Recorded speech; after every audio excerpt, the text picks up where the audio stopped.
Pitong barangay sa Butuan ang direktang apektado ng Surigao Fault kaya nandyan lagi ang banta ng malakas na pagyanig o lindol. Bukod pa dyan, tinatawag na delta ang lugar. Ibig sabihin, marupok ang lupa at matagal ang pag-ipon ng sediment mula sa Agusan River. We don't really know when the big one will strike, diba? Especially Butuan, we are sitting on a delta. Tungod kung Agusan River, nihimok kita nga tambak nga ni, ano na yan nga may himok kitang Delta City. We're actually sitting on a delta or tambak gikan sa Mother Nature for a million years. Nahimok na lupa pero humok ka ni siya.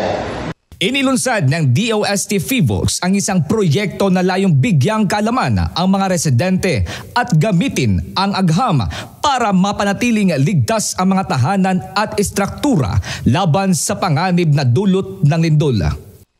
We did our geotechnical test on how deep the delta is. It's around average from 30 to 60 meters.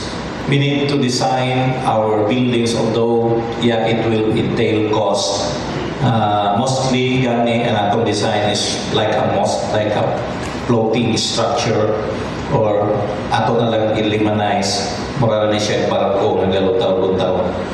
Sa tulong ng Global Seismic Hazard Models and Global Earthquake Model Foundation, mas maunawaan ngayon ang seismic risk sa Butuan.